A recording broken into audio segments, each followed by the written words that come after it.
Hello, my YouTubington or my YouTube family. Welcome to today's video. My name is Paul Ambai. From wherever you are watching me from, today is yet another time where we are having a new video, and it's a brand new year. So happy new year from wherever you're watching me from. Today is the 9th of January 2024, and it's a day when we are doing another good and new recipe for all my followers. So I would like you to stick around so that you get to see what do I have in store for you today.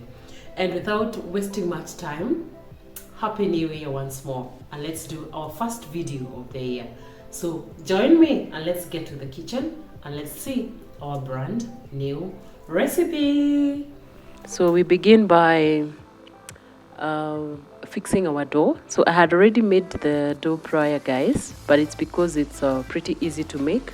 You basically mix wheat flour and water and just a pinch of salt, and then mix it to the best consistency, or rather make it best dough, and then set it aside for about 10 minutes just for it to settle together.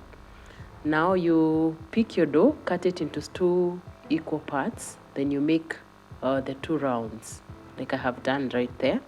Once you're done, you apply oil on one of the rounds and sprinkle it with a little of the flour. And then after that, place the other round at the top. This will help you to make as skinny rounds as possible, which will help us with making the pockets.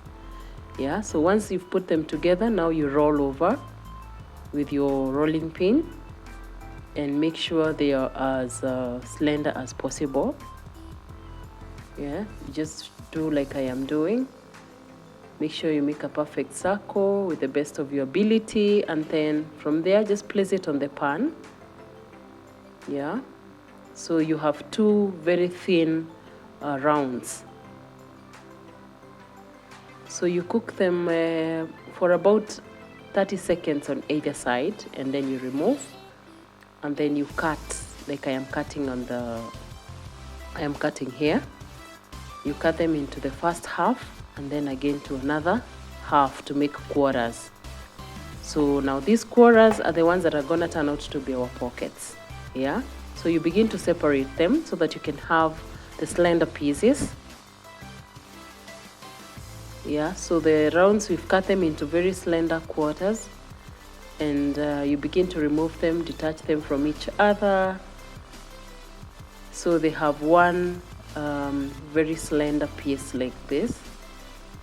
Yeah, so it is at this time now we begin to make our pockets. But before we do, we will need glue, or rather that which that joins the gaps together. So again, you quickly make with just a little flour and some room temperature water, and that is it. You make a paste that is not so thin, not so thick, and there you go. So I had already made the filling.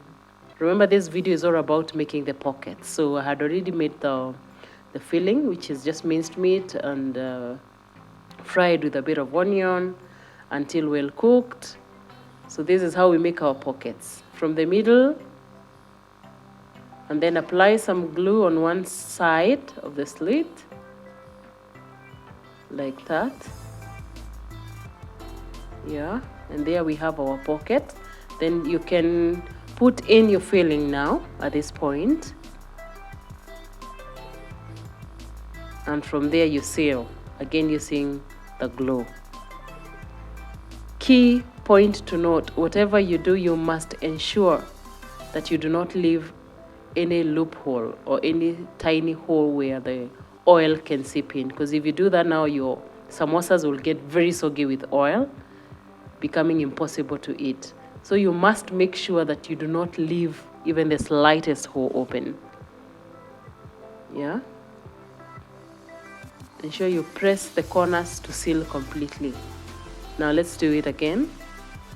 Again, at the middle, you fold like that, put some glue on one side of the slit, and then overlap the other side at the top of it.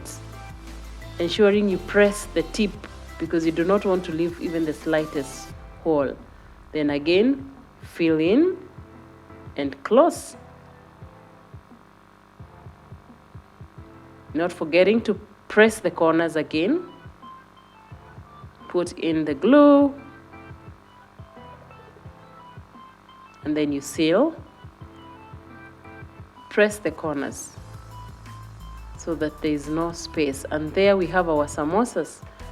Again, you have to check again to ensure that there is no opening that might have opened, and if any, yours is to press hard so that you make sure you don't leave any space, you don't leave any hole, because if you do, during the deep frying process, oil is gonna seep in and you cannot have those samosas. Like, they become so freaking soggy. Now, time to test our fat. Our cooking oil. You make sure it's hot enough by placing your wooden spoon, the backside of your wooden spoon. If you see bubbles, then it means your oil is hot enough. And then you go in now with your samosas. You deep fry them. If you have a bigger container or maybe a bigger cooking pot, then so be it. This was quite random, I must say, because I was just making my samosas for breakfast and I thought, why not record this? So it was quite random. I used this cooking pot. It's quite small, but a much spacious cooking pan would do you more justice. Yeah. So you dip in, of course, turn until golden brown. And there we go. Our samosas are ready. Look at that, guys. Perfect. And how is the inside? How is the inside? Fantastic. Fantastic. Well-cooked samosas. Awesome tasting. I love every bit of them. So you don't have to buy the pockets every now and then. You can make them at home at your comfort. Yeah, look at that, guys. Sumptuous, for lack of a better word. So you don't need to buy samosas anymore. Just make them at your home. And until next time, I love you. Bye-bye. See you in the next video.